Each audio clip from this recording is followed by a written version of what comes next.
अच्युतं केशवं कृष्णदामोदरं रामनारायणं जानकीवल्लभम्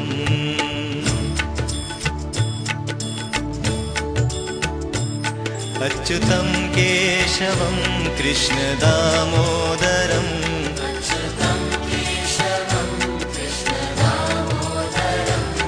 रामनारायणं जानकीवल्लभम्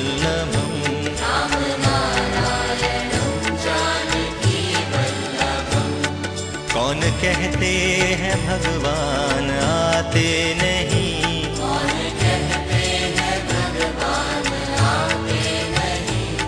तुम मीरा के जैसे बुलाते नहीं,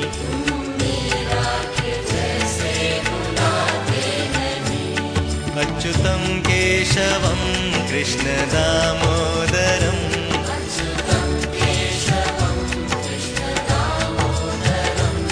रामनारायणं जानकीवल्लभम्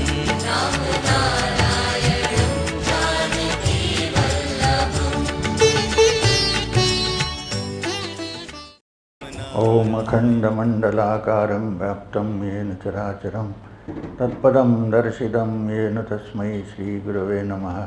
अज्ञानतिमिरान्धस्य ज्ञानाञ्जनं शलाकया चक्षुरुमिलितं येन तस्मै श्रीगुरवे नमः।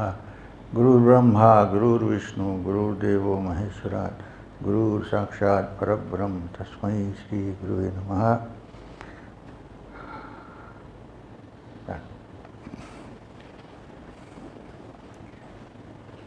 So,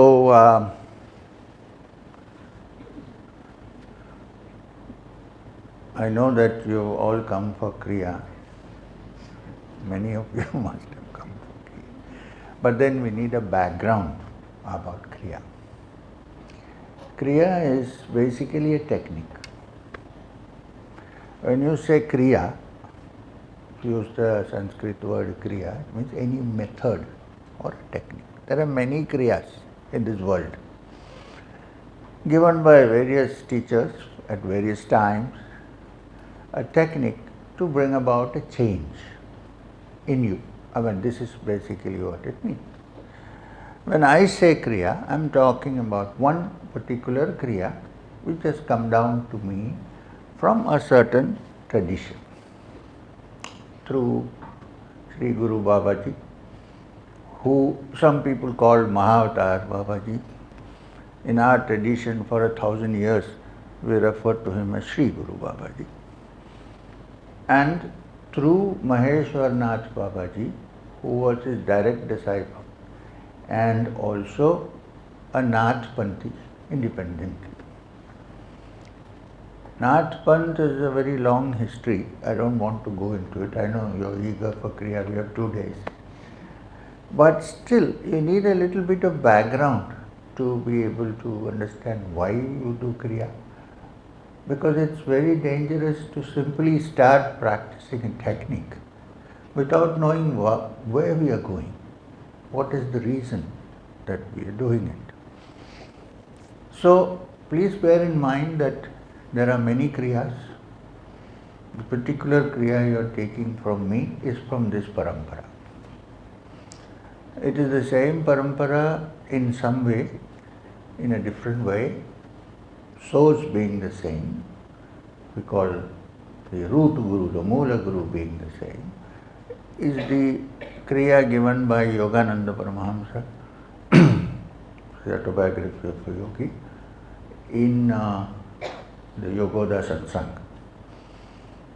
In the West it is called the Self-Realization Fellowship, SRF.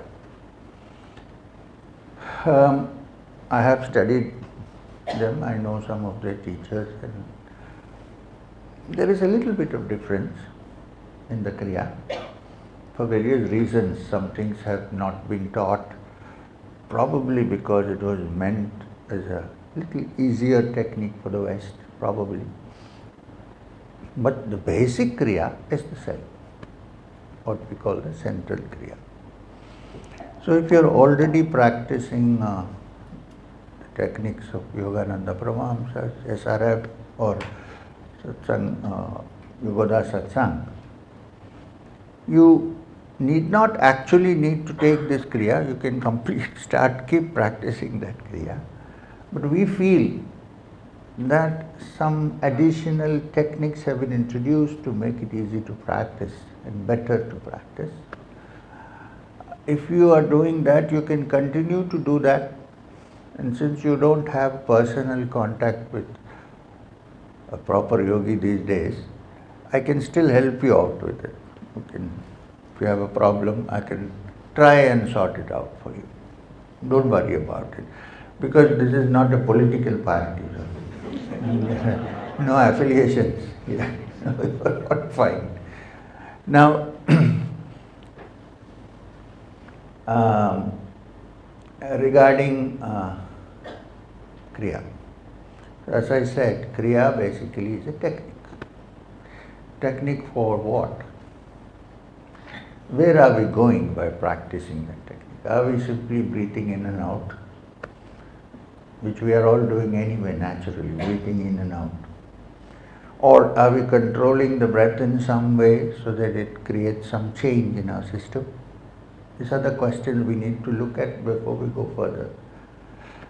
I am saying this because even traditionally, all practitioners of yoga accept the Yoga Sutras of Patanjali as the standard text. In fact, I wish in the next retreat, if we have one, we should take up the study of the Yoga Sutras, Patanjali. There is a beautiful translation, of course, by Swami Vivekananda, called Raja Yoga, small text. It's a word by sloka translation and his commentary. But we can take it up or we can go independently into it, because I have also written I meaning this person sitting before you, has also written a commentary on the Yoga Sutras of Patanjali, which has a rather inconvenient name, Yoga also for the godless. Please remember, also, not for. Okay? So, in the Yoga Sutras of Patanjali, you must understand that in ancient India there are 5 darshanas, meaning 5 philosophies of spiritual development, starting with the ancient systems, including Sankhya, so on, and Vedanta, of course. But the last darshana is called the Yoga Darshana.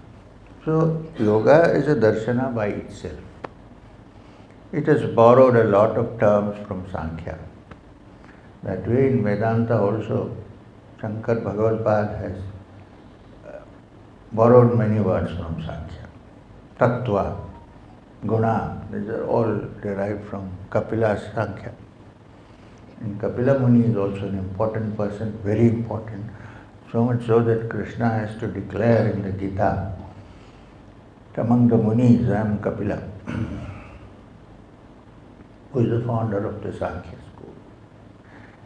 The main difference between Yogic and Sankhya systems is that Sankhya does not accept any concept of Ishvara, while the Yoga Darshana accepts it. That difference is there. But most of the other things are according to the Sankhya Shastra. In ancient times, in India, our forefathers, our ancestors did a lot of deep thinking. It's not that they just produced books. They went deep into the subject and looked at it very, very carefully, and then came out with teachings. And the rest of the world was trying to make technological advances. I'm not saying it bad. We, in our country, in India, we were researching into the mind, into the depths of the mind. So the technological field, we were left behind a little bit. Because the attention was all studying the mind itself, looking at oneself. And from that came tremendous discoveries today. which I would say are at par or even beyond the teachings of technology. It's a human technology, the mind, the powerful thing called the mind, which can be used for good or for evil. So, in the Yoga Sutras of Patanjali, the first chapter is called the Samadhi Pada. The next chapter is called the Sadhana Pada. And the next chapter is called the Vibhuti Pada. And the last chapter is called the Kaivalya Pada. Now the word Kaivalya is used in yoga, in the Yoga Darshana, to indicate what in Vedanta is indicated as moksha, or which the Buddhists call nirvana. The yogic word for it is Kaivalya. Now Kaivalya comes from the root word Kevalam, which means only one. In Kaivalya, the yogi realizes that there is only one Purusha.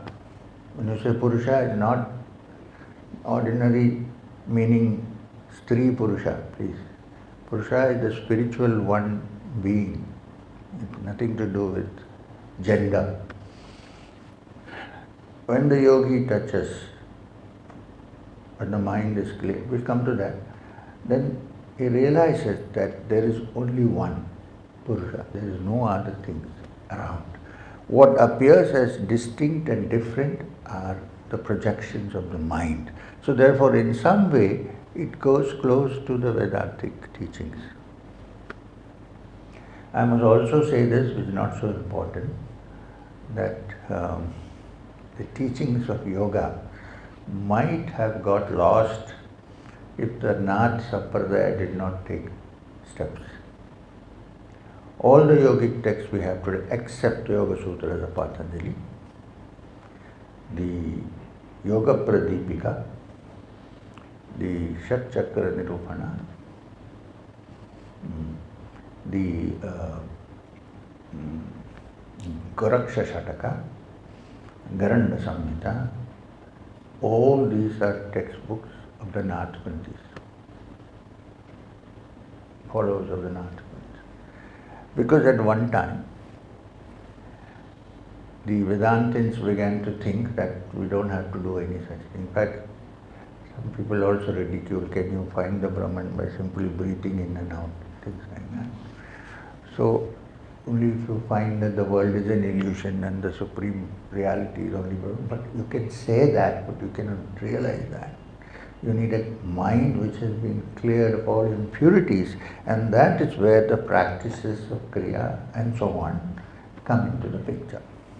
So, starting with Gorakhnath, they saved this practice of yoga, which today survives with us.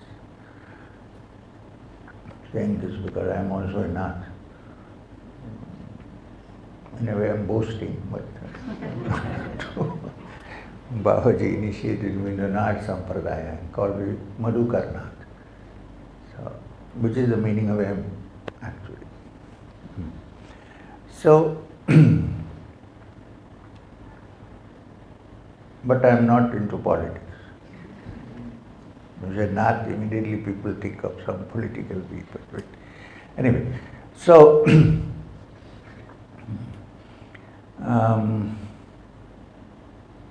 so the 4 chapters of Yoga Sutras start, one with Samadhi, the other with practice. So before we go into the practical instructions on Kriya, which will come in the Sadhana Pada, we need to look at the Samadhi Pada. What is Samadhi? Where are you going through the practice? Because without knowing where you are going, if you start practicing something, it's likely that you might run into trouble. You are largely walking on uncharted territory. So it is necessary to know what is the need for doing it.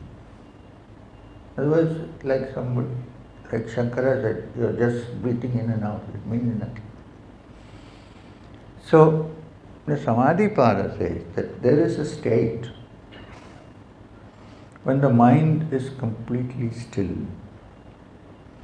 and cleared of all the impurities and distractions that usually happen to all minds. So, yoga is defined by Patanjali in the beginning itself as yoga's chitta vritti nirodha, which means yoga is the clearing of all the distractions and what would you call that? Distractions and tensions and opposite thoughts that keep the mind always in a kind of moving, in a motion, so that what is behind it is not seen.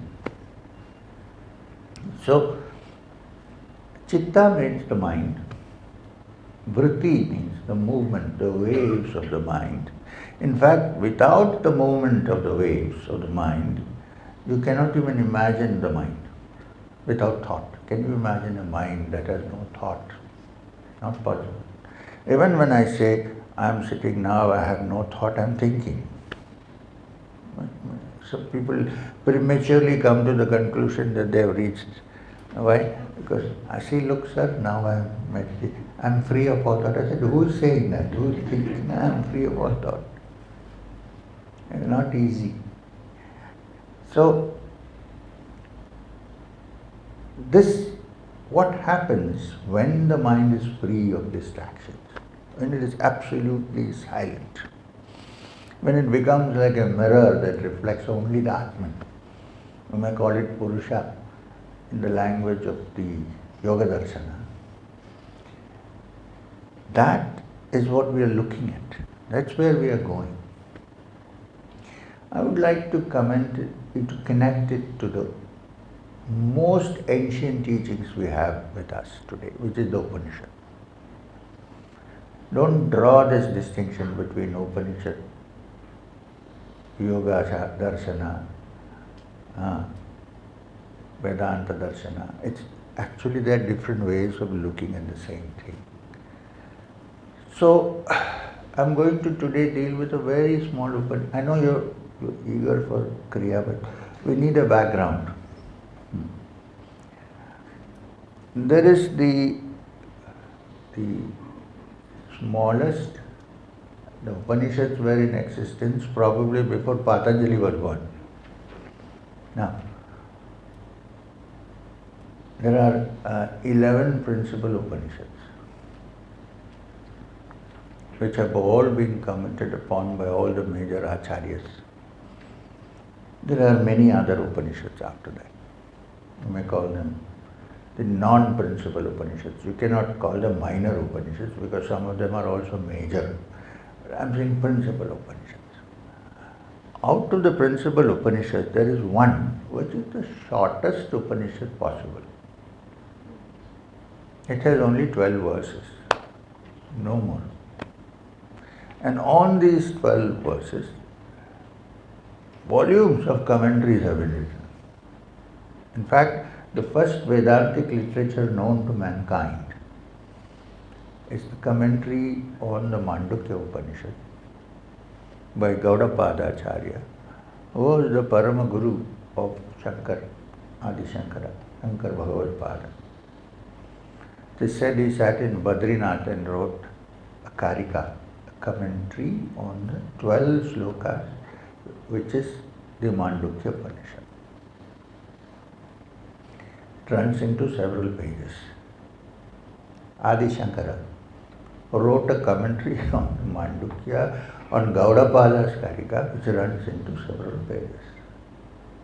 So why did they write so many pages about a small little thing which is only the essence of Vedanta, 12 verses? This is because it sums up the entire essence of our reality, what we are, where we are going, what is our essence, where do we stand, what do we mean by being conscious, and so on. Now this, actually it's funny because Manduk in Sanskrit means a frog. And then we heard of no rishi who was called a frog rishi. There was no Mandukya Rishi. But somehow the Upanishad has been named Mandukya Upanishad, Upanishad of the frog. So, having not found any explanation anywhere, one day I called my what you call in Hindi, my baap, my father, mother, guru, friend, all rolled into one. I asked Maheshwarnath Babaji, why is this called Mandukya? They could have found beautiful name. It's such an important Upanishad. Why Mandukya? I said, was there a rishi called Mani? He said, no. He said, look, I can tell you this. He always said things as they said in the Upanishads. In the Upanishad, when they talk, they say, Iti Shushkama Purvesham. This is what the ancients said. No rishi will say, this is what I am saying. No, Maheshwarnath Babaji said, this is what the rishi said. I said, what did they say? He said, the frog is the one who has multiple, what we call a metamorphosis. First, it's a tadpole, it's in the water. Then it drops its tail. After it had dropped its tail, which he called vrittis, and then it becomes a frog which is able to jump into the air, world and also in the water. It becomes an amphibian. So therefore, the yogi who understands, or the Vedantin who understands the Mandukya, becomes an amphibian. He can live in this world, he can also live in the depths of the waters of wisdom, both. Therefore, it's a very important Upanishad.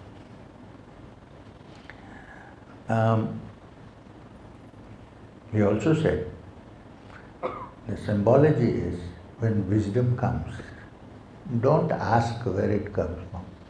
It could even come from a frog. Don't ask that question. I know a lot of people come and say, oh sir, you are very nice and so on. What if I look terrible? Would you come? But the Upanishad will be the same. The teaching is the same. The wisdom is the same. So this is, anyway, I hope it is. In fact, I told my Maheshwarnath Babaji, I was very open and clear with him. I said, I think you are right, I don't know. He said, "ठीक है, जो है सो." Now I regret for it, of course. But in youth you have some, energies. Anyway, so the Mandukya. Now we all know the great Pranava. I'm sure everybody knows Pranava. Om.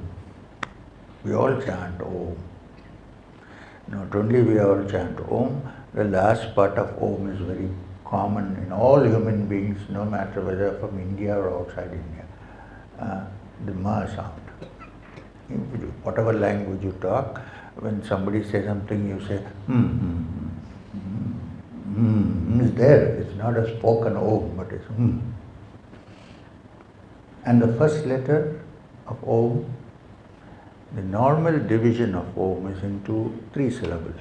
A, U, and Ma. When you close your mouth, any new sentence has to come only after you open your mouth again. So one circle is over. Finished. Ma. And it is also a very important sound because apart from the meaning, if you go to any place where sick people are convalescing, the most common sound you hear is what? Just sit down and do this for some time, you'll feel how relaxing it is for the system. Just the In the US it's meaning yes. Okay. So this is a root word. Don't mix it up with a religion or anything of the kind. It's pure sound. Pranava. And it's called Pranava because it is life-giving. Prana. It gives you the first incentive of life. It is the beginning of all life.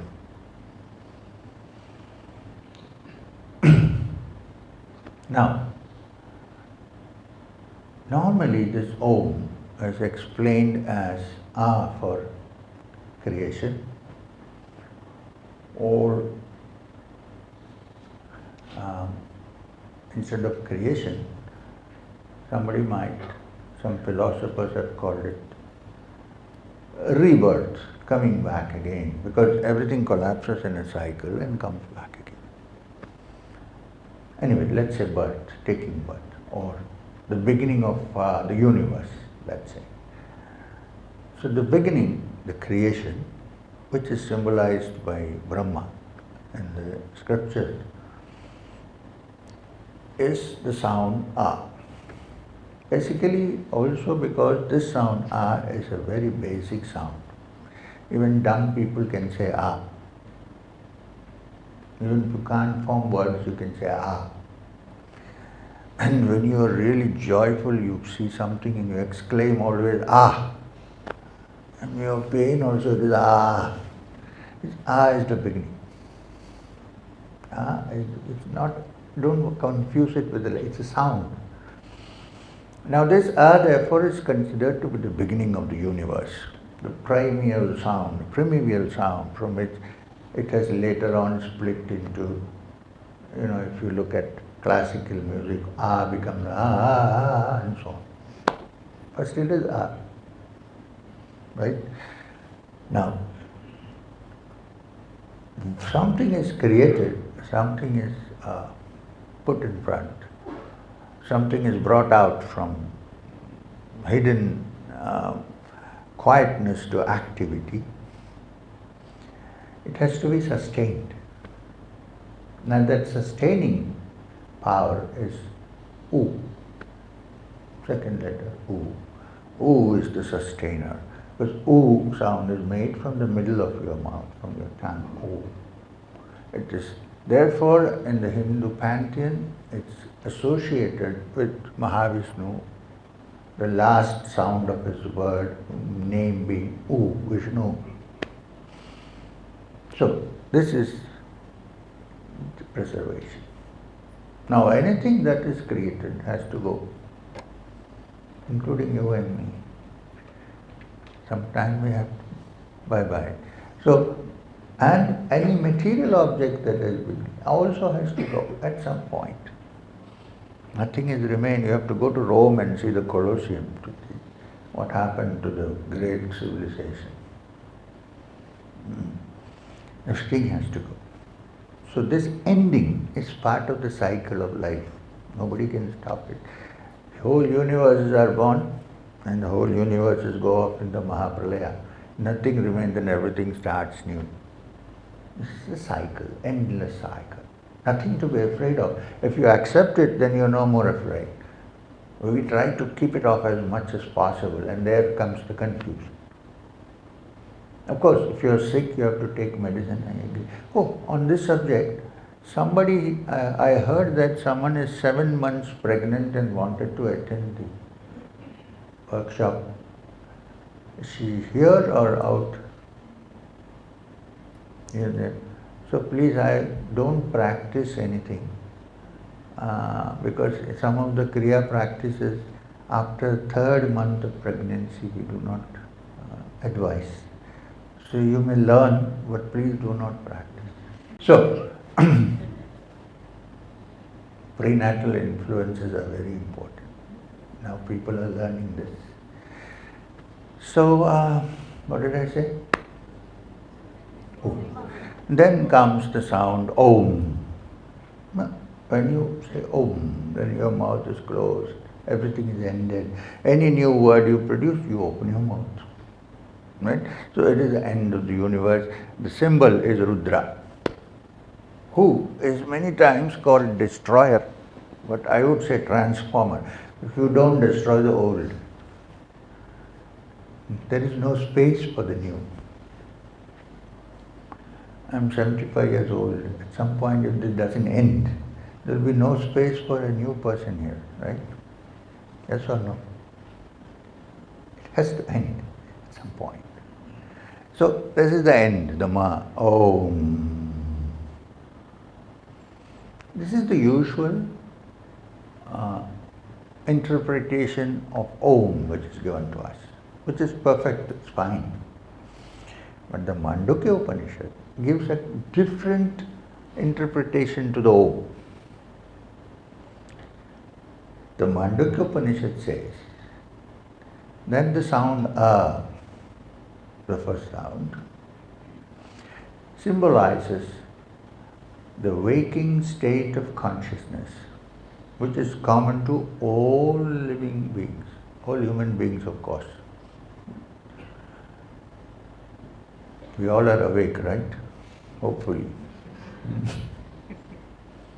Waking state of consciousness.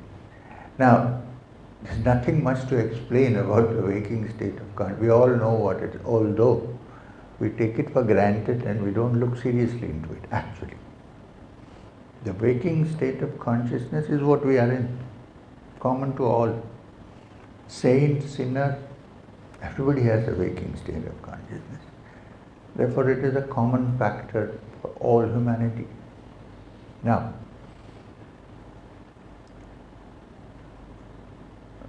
see, some people think that we are asleep and we are not awake.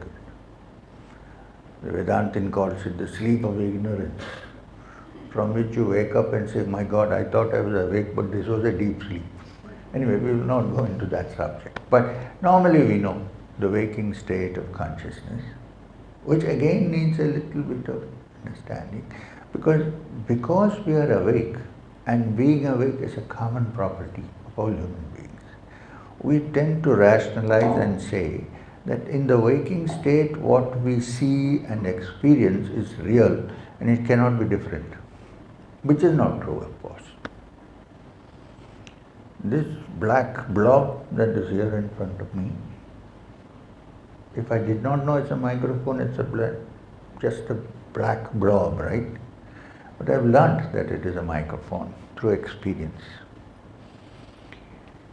or through others telling me that this is a microphone. And what is the shape of a microphone here? I would say it's a ball, black ball. You know why I am saying this is a black ball?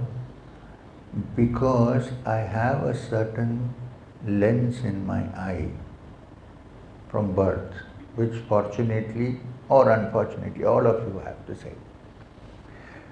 We all are born with a certain lens in the eye, which is of a certain convex power. So therefore we all see this and conclude, because our instruments of perception are the same, Indriyas, Chakshu is the same, that this is a round object. And then because it works to amplify my voice, it's a microphone. Now let's ask this question. Do you know, you must be knowing, that the common house fly has compound eyes? How will this thing appear to it? It has many eyes, compound eyes. Maybe it will appear as small blobs of darkness, and it would accept it as such because from birth it's seeing it as the same thing.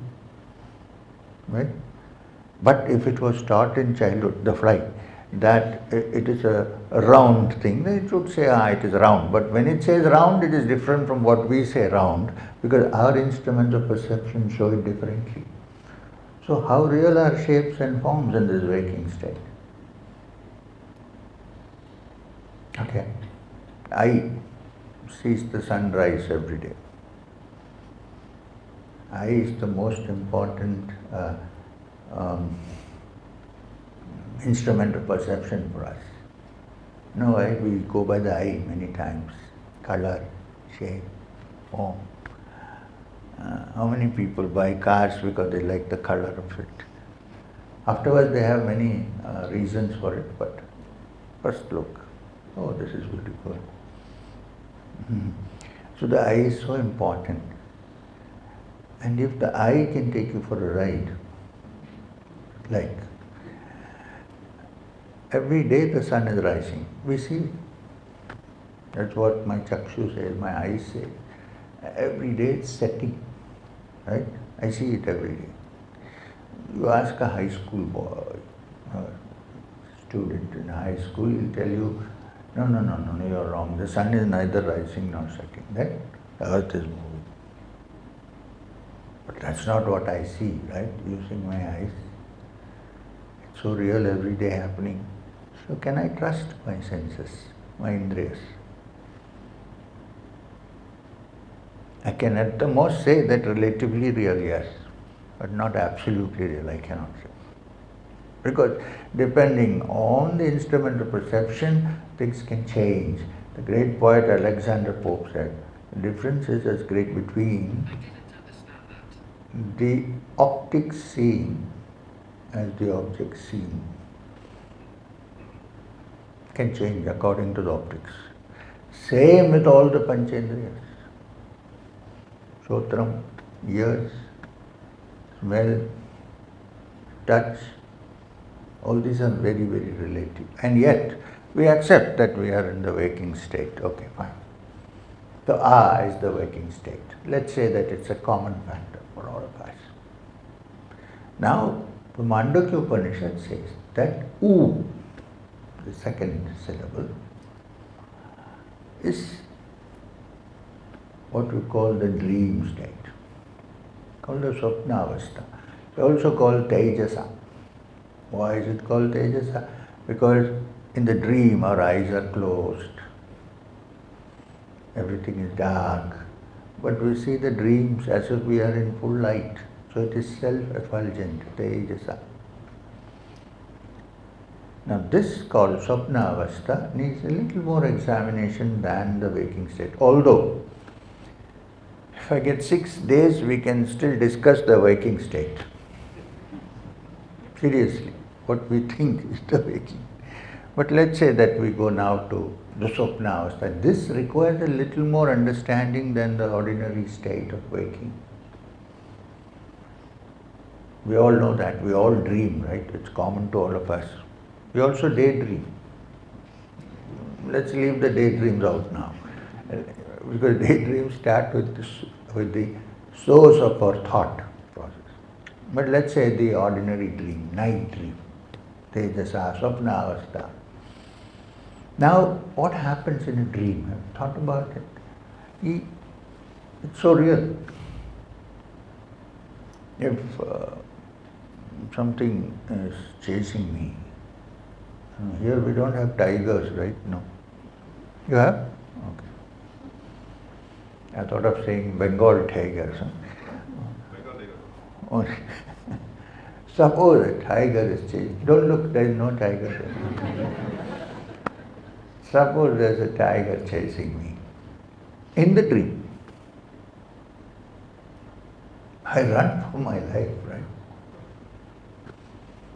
Or if I am armed, I might turn around, try to shoot it, but I am frightened. I am running. And then I wake up, there is no tiger. It's so real that I still keep looking back to see if it's there, if it's not there. All the physical parameters are there. I am still sweating. My pulse rate is high. My fear is very much there. Blood is rushing because of adrenaline. But there was no tiger. This is something to be carefully looked at. Yet, I saw it. There is a witness who saw it, me. Now this was the question which the great sage Janaka had when he went to sleep and dreamt that he was a beggar. He was hungry, torn clothes, begging for food, nobody is giving me food. And then he woke up and found that he was lying in his luxurious bed in the palace of Videha. And he said to himself, what is this? Is this true? What if my dream had stretched forever, for a longer time? Anyway, I had no control over it. I would have been a beggar. Now I think I am a king. So which is the right, which is the truth actually? Because I had all the symptoms of what happens to a beggar when there is no food. So his guru, the great sage Yajnavalkya, came to him and he said, sir, please tell me, I'm in a real terrible state, thinking, what if I was a beggar and not a king, and now I'm a king, so which is the true one? Please can you tell me?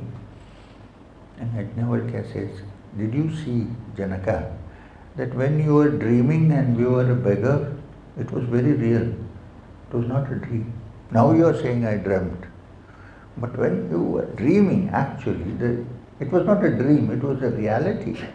And now you are waking up and you are saying that I am lying in the bed and I am a king. Again you are saying this, it may not be the reality.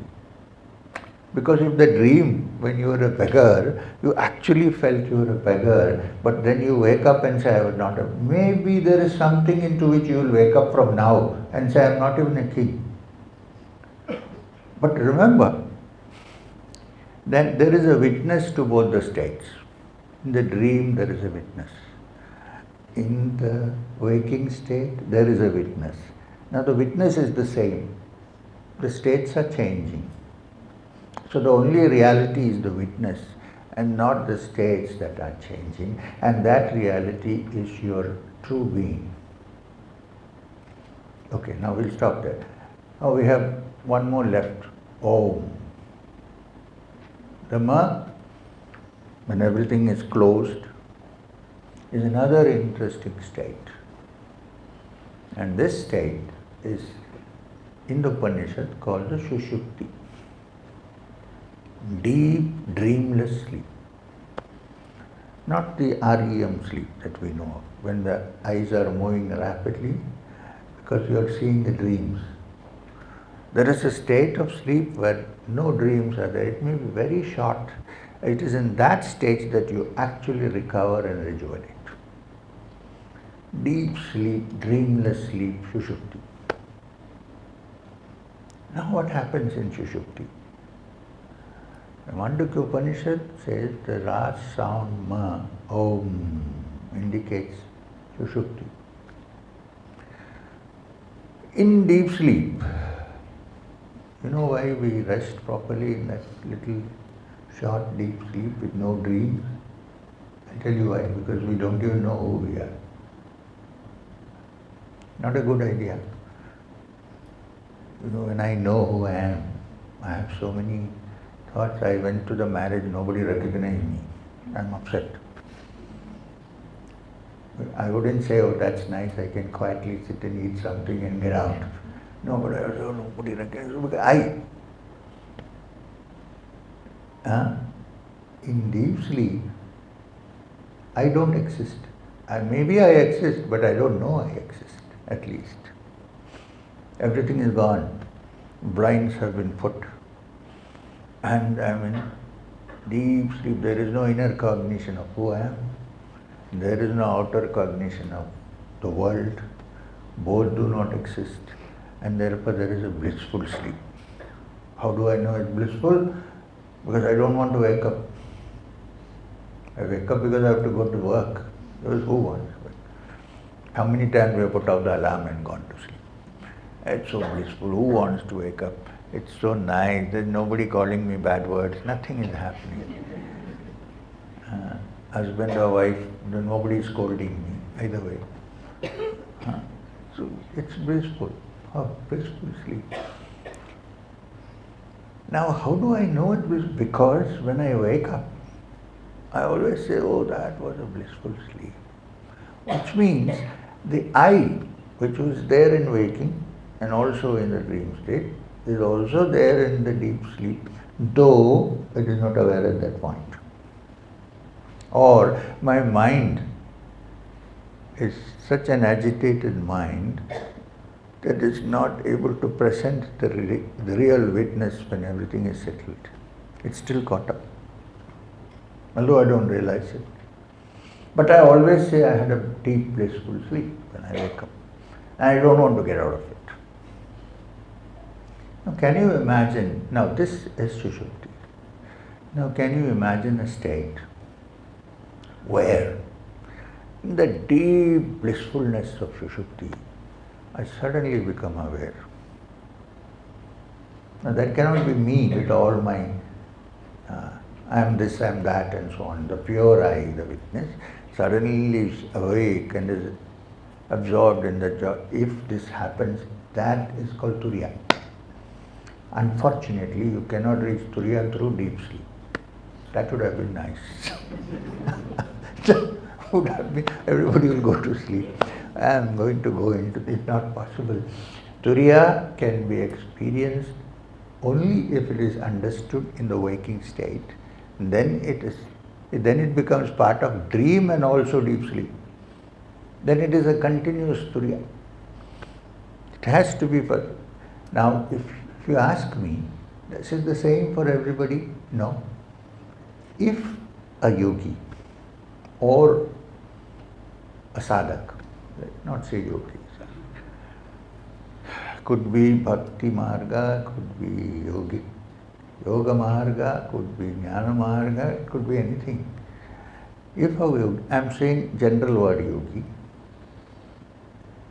has cleared his mind of all the vrittis while awake, not in dream, while awake, has succeeded in cleaning the mind of all the vrittis, and the mind is free of tension, no distractions.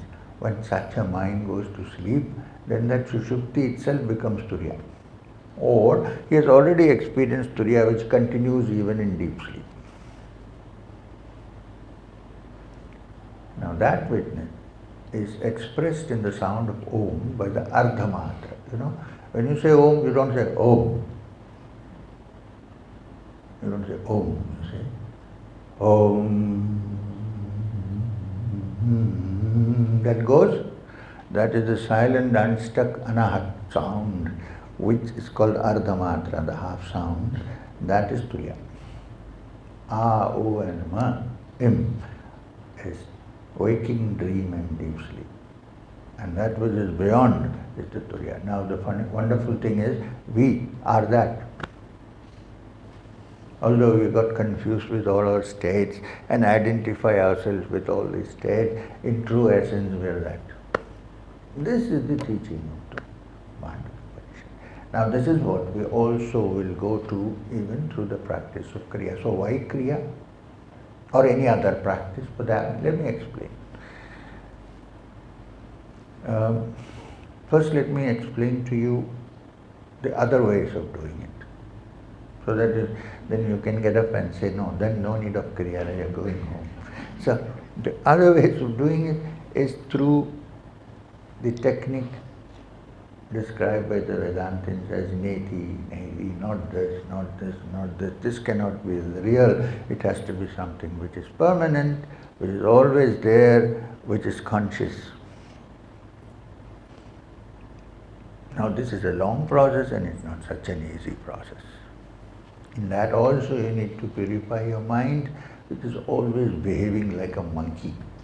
Being here, there, every second it is going somewhere else. Not still, only a still mind can touch that. When it touches that, then it understands the reality. There's one way of doing it. The great Ramana Maharshi did not study any scriptures.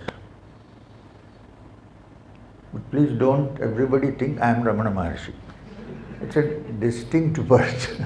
It's not an ordinary. You say he doesn't have a guru. Yes, so I also don't want to have a. All right. So who is my guru? The barman. Ramana Maharshi, at the age of 15, actually realized that he was not the body. It is not an imagination. And then he said, if I am not the body, who am I? And reach somewhere. And if you don't see a teacher in this life, perhaps he had many teachers in earlier lives, we don't know. And what you see as Ramana is a ultimate result of all those lives of development. So it's what you call a prodigy. And so he only had to say, let me look in and find out who I am. If you simply sit and say, who am I, who am I, who am I, it is not going to work. I mean, it's not that what is meant. And in a Western country, if you keep asking who you are, they'll probably put you in a psychiatric ward. This guy doesn't know who he is. He lost his memory. He did it, of course. And people who sat near him experienced it in some way or the other. Because as I said yesterday during the talk, when there is magnetism, the iron becomes a temporary magnet after some time. So why did I come into this subject? Other ways. Other ways. So that is one way, which is the Vedantic way of saying not this, not this, not this. It can't be because it is not permanent. At last you reach the place, it's called Viveka. Viveka means this is not real. It looks real to me. It cannot be. This is not what I am looking for. And then through that comes Vairagya. So I don't want this. Let me look at that. And then finally, after eliminating everything, there's something you cannot eliminate. However much you try, it remains. That is the truth. Now, this is not such a simple part. It is difficult. Even the great Vedantin like Adi Shankara in Viveka Chudamani prescribes what is called Nadi Shuddhi. Now, Nadi Shuddhi is Anulom Vilom, it's a kind of pranayama. Or you can approach it through devotion, but then it should be real devotion, not devotion where you light an agarbatti and say, oh God, may I have a promotion. There are many kinds of bhakti. This is also bhakti, I agree. I believe in God, there is a powerful force, so I go light a agarbatti, please help me with my promotion. Or get rid of this boss of mine who is and you don't think that that fellow also is a human being, right? I'm talking about that kind of, everybody cannot practice it, it's not so easy. One day I told my Guru, Maheshwaranath Babaji, I don't know why I told it, like foolish, like I said, Babaji, I have totally surrendered to you. Totally. Really? Acha? We were sitting in Rajasthan, there was a well there. He said, get up. Go and jump into the... I said, Babaji, why would I jump? You said you have just now surrendered. When we say surrender, we surrender inconvenient things and keep the convenient things to ourselves. This is not... If somebody does that, true bhakti, then it is okay. You don't need to go into Vedanta, but it's rare. And people used to come to Babaji and say, please teach me Kriya. First thing you would ask, what Kriya did Mirabai do? No Kriya, okay. What Kriya did Ramana Maharshi do? No Kriya. So why do you want Kriya? Of course, if somebody persisted, you would give them Kriya. You see, the idea is the attitude and the desire for freedom has to be strong. Otherwise, you can practice Kriya. It can give you good advantages, like your physical health will improve. You may be 75 and still want to jump around like me. All these are side effects. Why would I be running around this world for nothing? I mean, true, but that is not the aim of Kriya. So, I wanted to tell you another, but it is getting late. So there are other ways. Now, Kriya is given as a yogic paddhati, or a technique, or a method by which step by step you can divert your mind from distractions, bring them to one place, and take it straight to the higher levels of understanding. This is all there is to it. But if you should also have that burning desire to touch the truth. Otherwise, you may get other advantages, which is why you have to be very careful with the practice of yoga, because the next chapter of the sadhana pada is called Vibhuti pada. A real practitioner, deep practitioner of sadhana will soon discover that certain extraordinary capacities are happening to the person. and then you get caught by it, especially if you show it to somebody. You have a long queue then asking for vibhuti, asking for gold rings, asking for, that's it, you're finished. That is the end.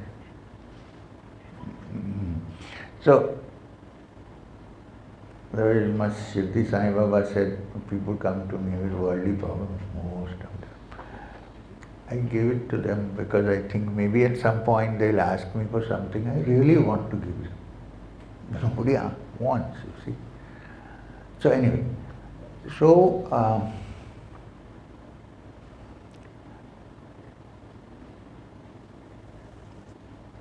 in fact, whichever be the method that you follow, to touch that which we call Turiya or the Supreme, the mind has to become quiet. And Kriya, we feel, is one of the ways to get this happen. You have to sustain. It may happen one day, go off the other day, because we are still caught in that.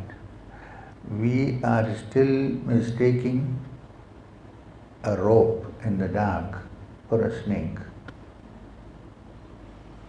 When you show the light, then there is no snake, there is only the rope. But before that, all the reactions when there is a real snake happen to us. Fear, wanting to kill it or run away from it. But there was no snake, there was only a rope. But it was dark, so I couldn't see it.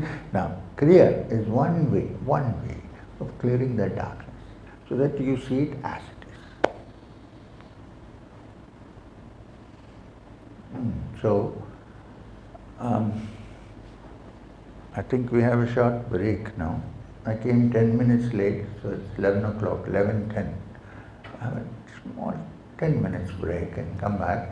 And I will go on to the subject of why Prana and Kriya are connected together and how they are related to understanding the reality.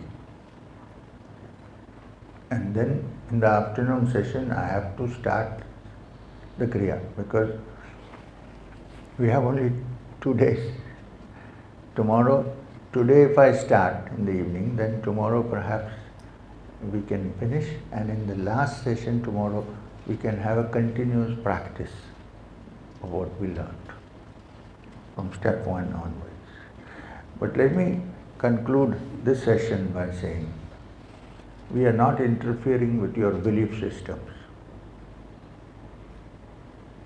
In India we have a problem. The Shaivite is against the Vaishnavite, the Vaishnavite is against the Shaivite. I know many Vaishnavites who won't go to a Shiva temple. What do you do about it? The other way around also. So, we are not looking at all that. If you are going to a church, you are most welcome to go to the church. At least that's one place where you feel peaceful. If you are going to a temple, you are free to go to a temple. I don't say because you are learning Kriya, you should not go to the temple. Some people use this terrible word, idol worship. Everybody worships idols. It's not. Let me finish this session with this. In Bombay, somebody came to me and said, all that I understand, but I don't believe, a Hindu, I don't believe in idol worship. I said, why are you using that word idol worship? You can say worshipping manifestations or even, no, idol. Okay, fine. That's fine. I said, will you give me Kriya? I said, I will give you Kriya after I am sure that you are going to get something out of it. Meanwhile, he said, come home for dinner, for lunch. I said, okay. So I went to his house. All the walls are plastered with pictures of Amitabh Bachchan. I said, you just now told me that you are not an idol worshipper. This is a matinee idol all around your house. But that is different. He said, that is not different. It is the same thing. All human beings like to have something. Is to suddenly reach and touch something which the Upanishad declares, yan manasa namanyude yana hurmano matam, that which even the mind cannot conceive. How would you do that? You need to get a mind that is purified to do that. Before that, these are all adjuncts. Go to a church. I like to go to some of the old churches in Europe, but there is no mass going on. There are beautiful wind organs playing. It's so beautiful, quiet.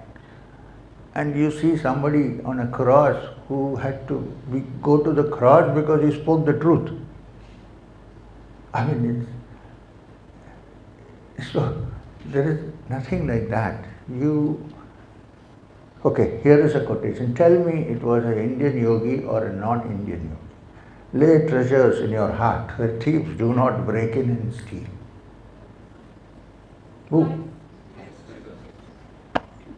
In fact, I am thinking of writing a book called The Yogi of Galilee.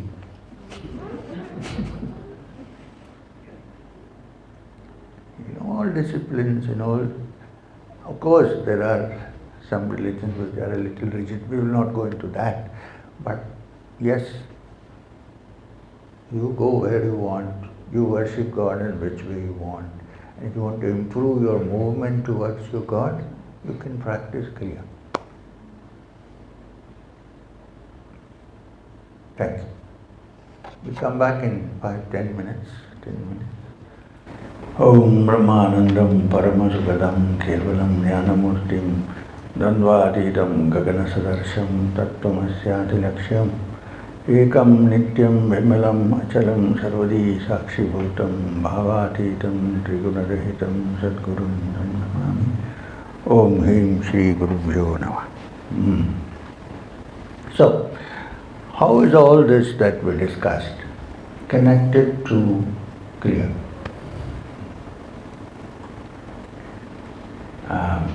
It's like this.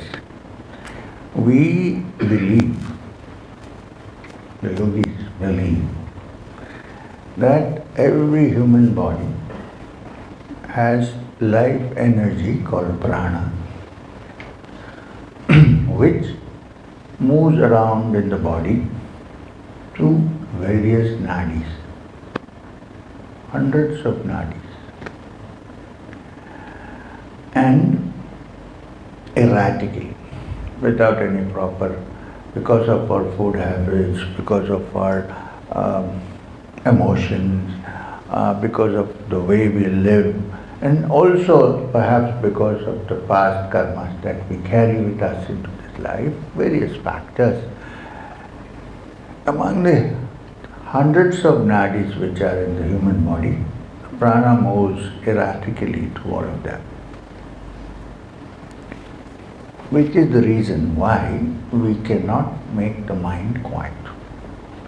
Which is the reason why we cannot remove the vrittis from the mind, because this prana is erratically moving constantly inside the system. Now, from the yogic point of view, if you need further understanding on this subject, I would recommend that you read Shat Chakra Nirupana. Now, Shat Chakra Nirupana, fortunately, is available to you in English translation, not mine.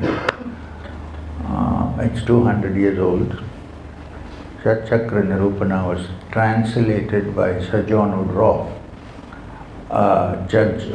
retired judge of the Calcutta High Court in British times, who studied thoroughly the subject, lived with the then teachers of Tantra, and wrote a translation of the Sat Chakra Nirupana called The Serpent Power,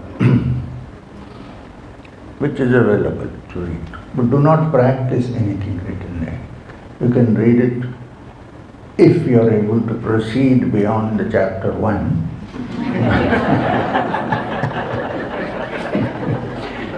Then please read it. It has very useful insights. So, according to the yogis, which is also our understanding, my understanding, amongst these thousands, hundreds of nadis, there are 3 nadis which are most important for spiritual progress and also for the survival of the human system. And when I say nadis, they mean channels. You know these nadis. The most important is the Sushumna Nadi, which is the channel which runs from the bottom of the spine, through the spine, to the top, to the crown of the head. It's called the Sushumna Nadi. It's also, the spine is also called the Brahmadanda. And next to the Sushumna Nadi, there are two nadis, on the right one and the left one. The left one is called the Ida Nadi, and the right one is the Pingala Nadi. You don't have to buy heart. The Pingala Nadi actually starts from this part of the Sahasrara, the brain, inside, not here, crosses here and comes to the right and goes down and meets the Muladhara, end of the spine. And the Ida starts from this side, crosses here, comes here and meets the Sushumna at the end, at the Muladhara. Muladhara means root foundation. It's this base. The four-doored square entry that you see in the Sri Yantra. For the Yoga Tantra practitioners, it's in the Muladhara. Now, for all practical purposes, including the study of nuclear physics or quantum physics, it's enough if your prana moves through the Ida and the Pingala. Don't have to worry about the Sushumna. Most people, except that, in some, the Pingala is more active, prana flows more through the Pingala, and for some, the prana flows more through the Ida. So, in yogic terms, the Pingala is called the Varuna, and the Ida is called the Asi. Two rivers, two rivulets of the Ganga that cross and form Varanasi. The Varuna and the Asi. So for us yogis, the Varanasi is here. And above that is where Bholenath sits, Shivam, the Linga. Right. So now, at the moment, the prana for most of us is moving through the right and the left. Now,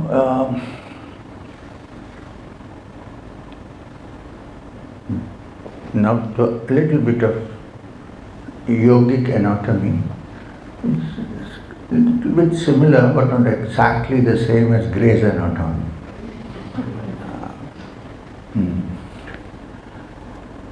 Only, not the movie, I'm talking about the so the left is the Ida, as I said. I'm sorry, the left is the Ida and the right is the Pingala. Now the left starts from here and goes this way, and the right starts from here and comes this way. The right side of the brain, now it is understood that although we have two lobes of the brain, the left and the right, they usually work together, but sometimes the right works more than the left and the left works more than the right, and the right brain is called the intuitive brain.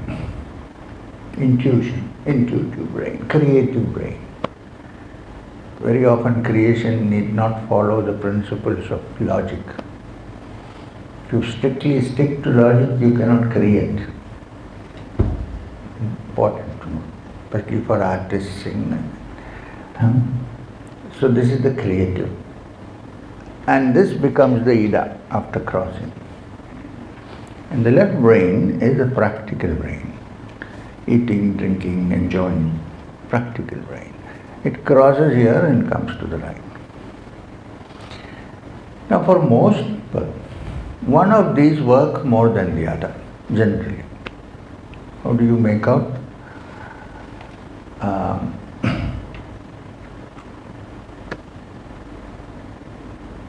if you have something like a glass piece flat, your cell phone, everybody has a cell phone these days. Even if you don't have proper cells, there are cell phones. So, you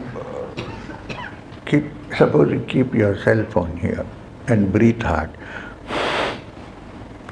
You'll generally see that one side, generally, may be different sometimes, one side has more vapor than the other. Where there is more vapor, the blob, that is working more for you. Right? So when the intuitive brain is working, then you will find a bigger blob on the left side. And when the practical brain is working, you will find a bigger blob on the right side. Because it comes across as like this.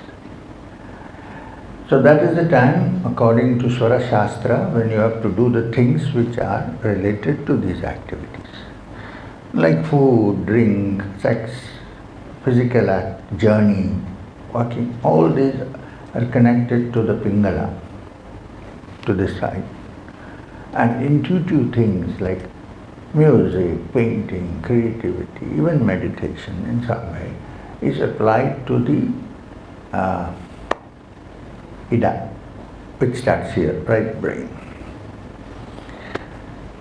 The yogi, in his practice or her practice, yogini, is to balance the Ida and the Pingala. Now the Ida being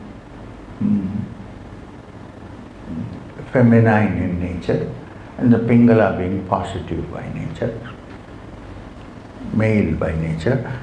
It's yin-yang, male, female, north pole, south pole. It's there in nature everywhere too.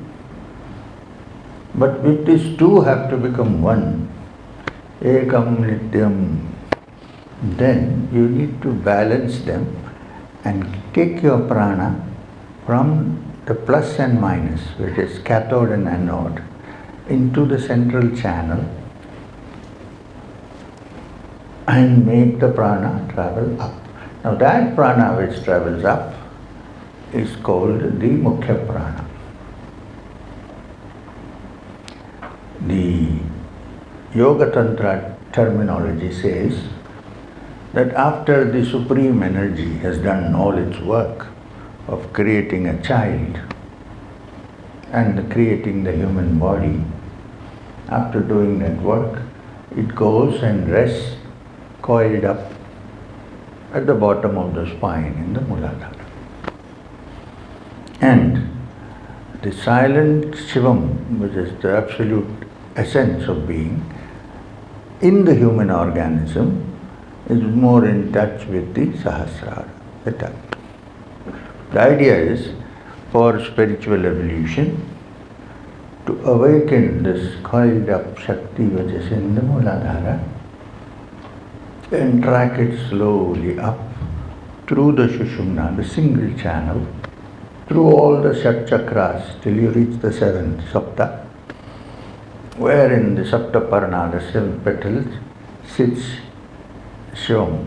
When this Shakti meets Shivam and they come together in ecstasy, the yogi experiences the ecstasy of Samadhi and is free of limitations.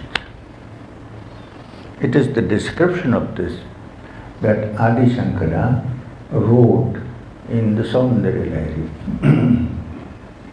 a celebration of the beauty and the splendor of the goddess.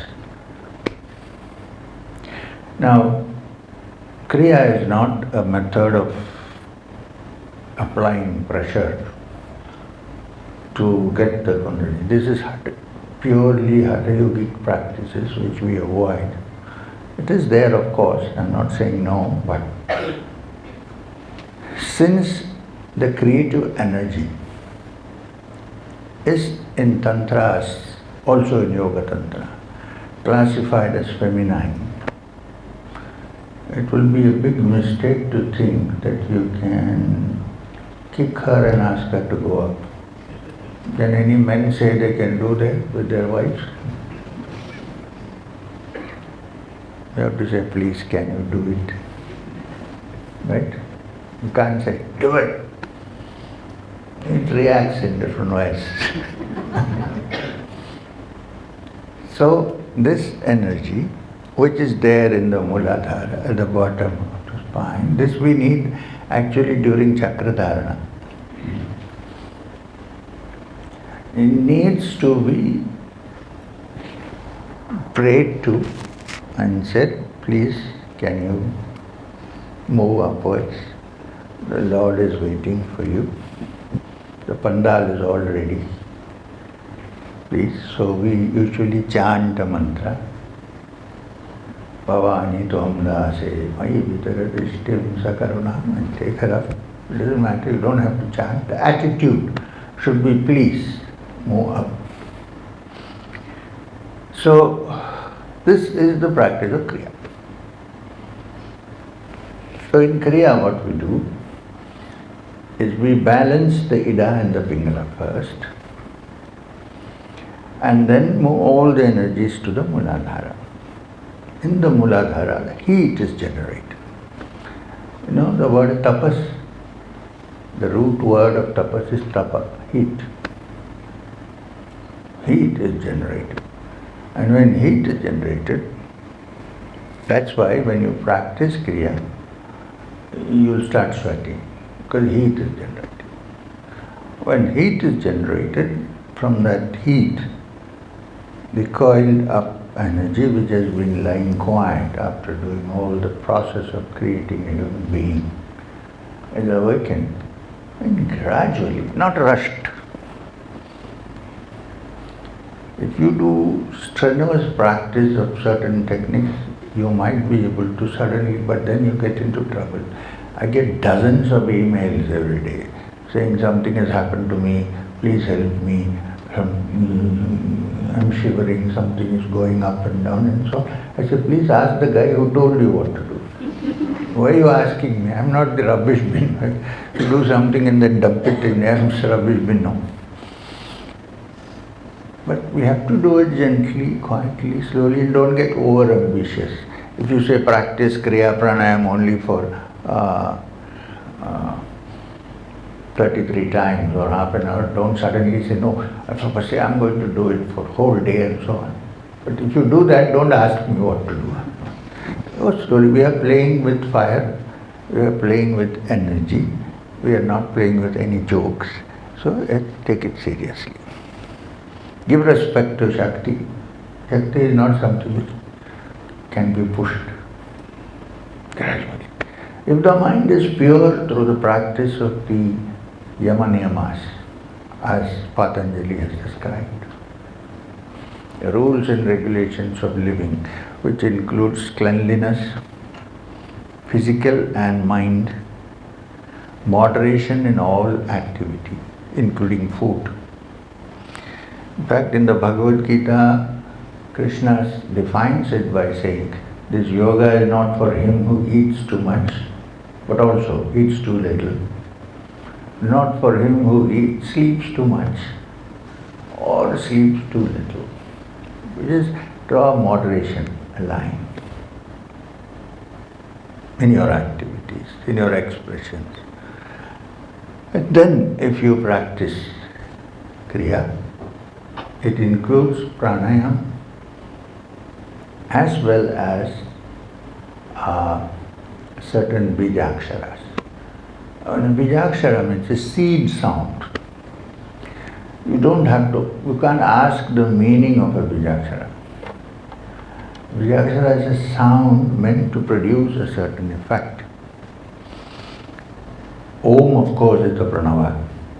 And there are bijaksharas like Hrim, Klim, Shrim.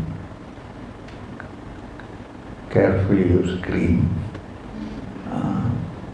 The bijakshara, Bhadrakali. So, look, among the Dasha Mahavidyas, which is the description given to Shakti or energy, the first one is Bhadrakali.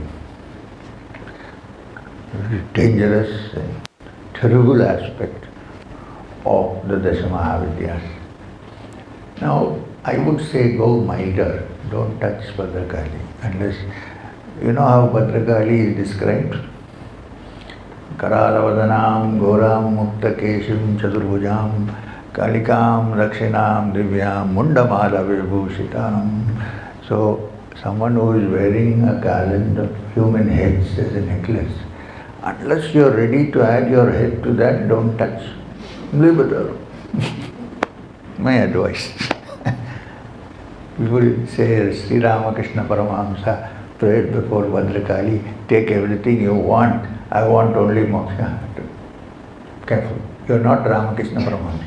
You have to be very careful. Because these are not jokes, these are realities. And then when the rug is pulled from under your feet, you say, no, bring it back. So go mildly. Raja Rajeshwari, Tripura Sundari, beautiful Lakshmi. We all want Lakshmi this way, that way. Go in that aspect, calm, quiet aspect. You don't want the Rudra Upasana, the Shanta Devatas.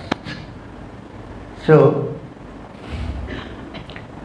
this is Kriya. Basically, this is what Kriya. So for that, for most people, the Sushumna Nadi is blocked by various things.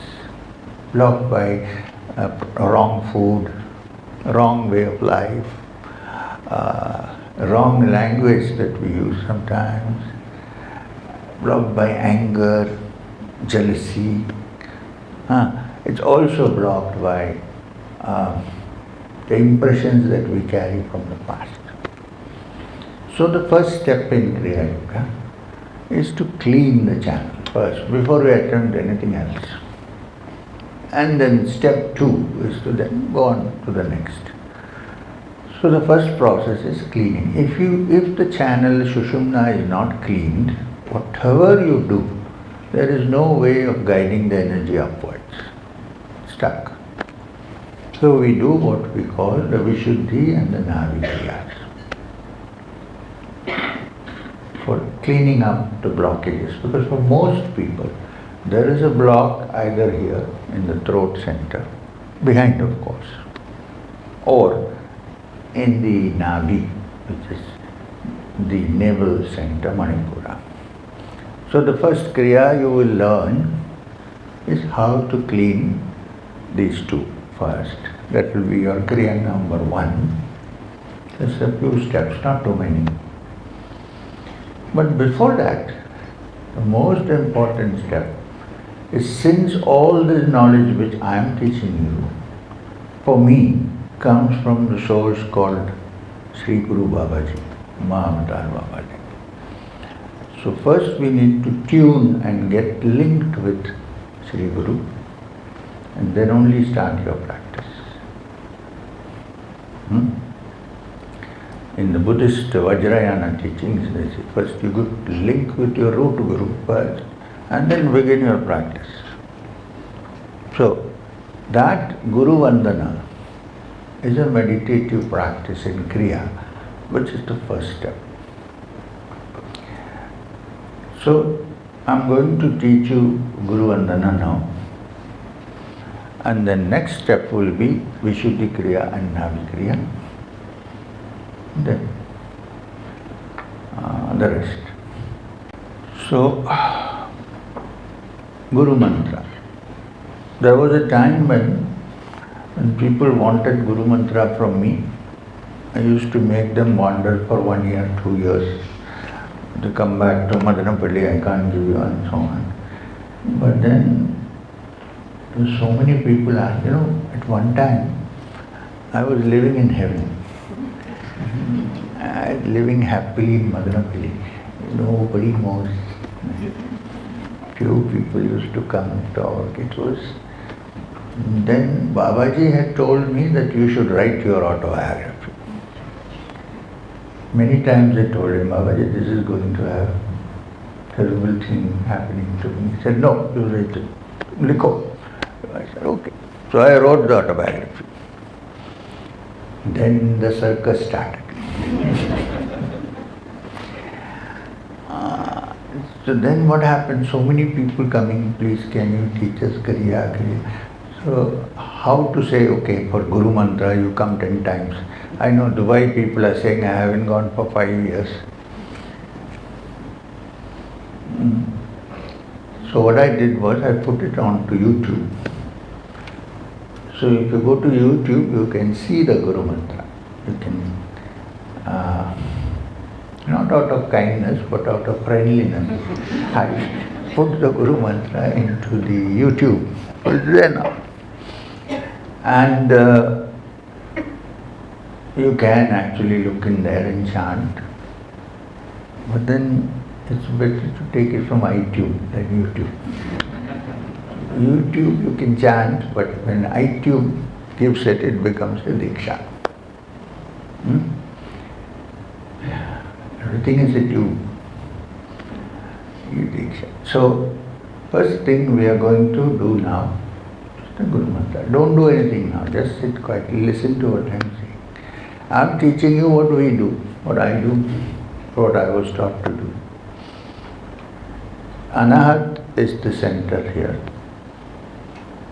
the Hridaya, not the same place as where the physical heart is, but in the middle of the chest. We call it Anahata. In that center, don't do anything now. You should close your eyes, don't close your eyes. You should close your eyes and visualize Sri Guru Babaji, Mahavatar Babaji. You don't have to imagine him, imagine only pair of padukas. Now the padukas as a Guru Mantra symbol has an advantage, which is, although primarily in Kriya you are thinking that they are the padukas of Sri Guru Babaji, you can also consider that these are the padukas of all the great spiritual beings who have been there from time immemorial. Starting from Vishnupada down, you can think that this is the padukas of spiritual Gurudam or Guruhood. Although, since you are taking Kriya from me, primarily they are the padukas of Sri Guru Babaji. Now, in Vedic parlance, Vyasa is supposed to be the ultimate Guru. Any Guru who sits is called sitting on the Vyasa Peetham. The Shankaracharya all keep saying we are sitting in Vyasa Peetham. So show us some respect, which is not a good thing to say, but anyway. So consider these padukas as the padukas of Sri Guru Babaji in your heart. So how do we do it? You need to visualize a beautiful white lotus in your anahat, inside, not outside, inside. And on this beautiful white lotus,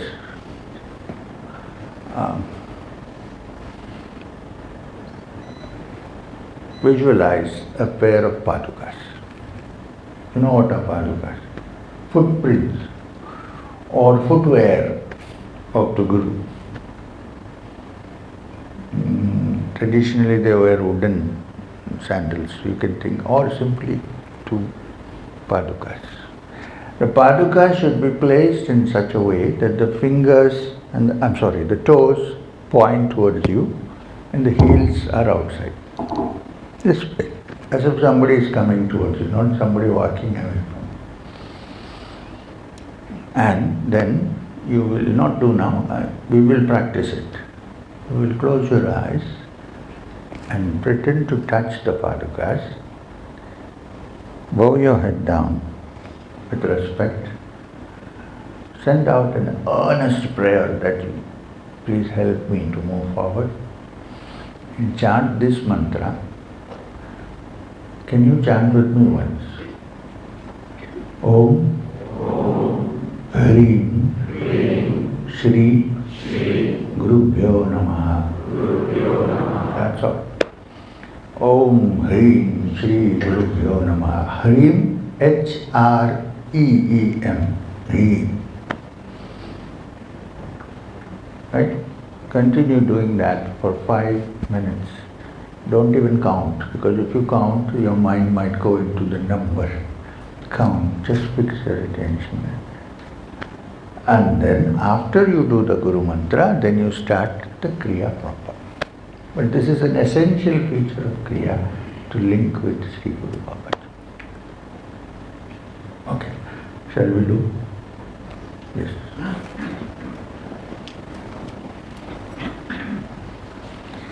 Now, close your eyes.